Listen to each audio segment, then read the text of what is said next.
him on the back. Do it quickly. Try it again. You got some time. Get him off the back. You're doing good. You're doing good. Keep going. Okay, but if I pull him off the chair, he's getting closer to the fire. Okay, please, use the chair. Pull it away. And is that a fair, accurate depiction of the 911 call associated with this call that you responded to? Yes, ma'am. Sounds. I'm sorry? Please retrieve the transcripts.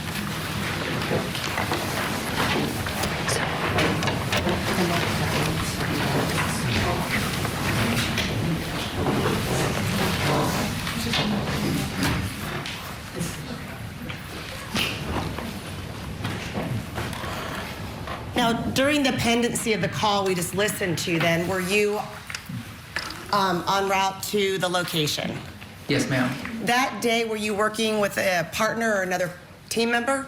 Yeah. So on the rescue, it was me and another firefighter paramedic.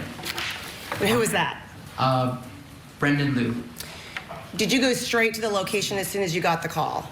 Yes, from our fire station.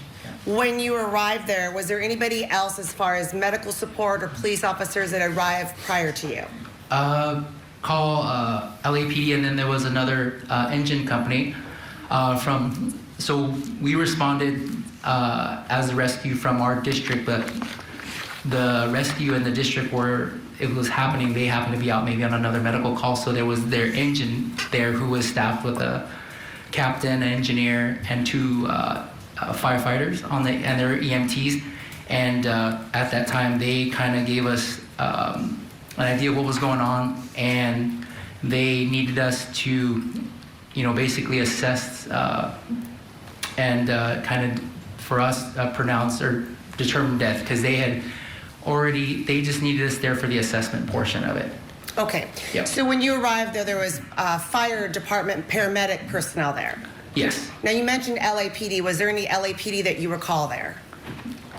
At the time, yes, but there were, but I don't recall, how many units or anything like that. They had secured the scene for us to come in and do the medical portion.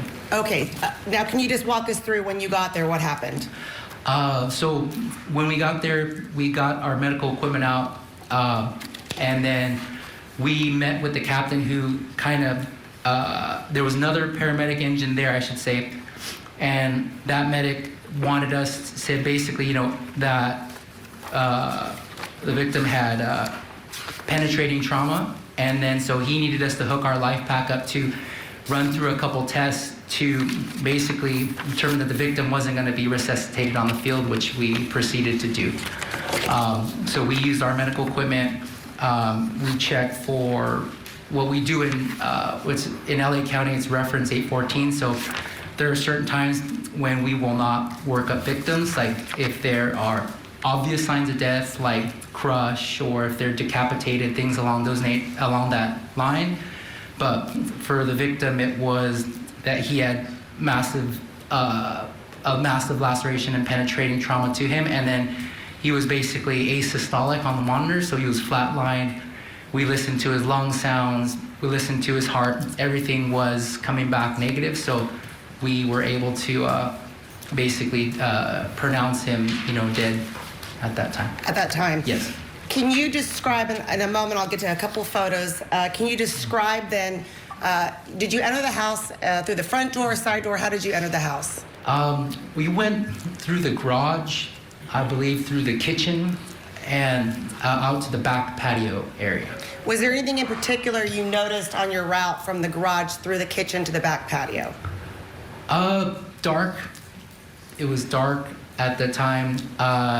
The fireplace was still on. And then when we got there, obviously, large amounts of blood in the back patio area.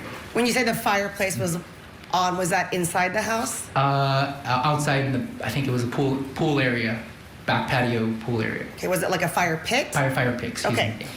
I'm going to show you, if I may, Marcus Peoples 2, a photograph, back patio with an individual lying over a chair. People's 3. 3. Sorry. So, Mark. people's three up on the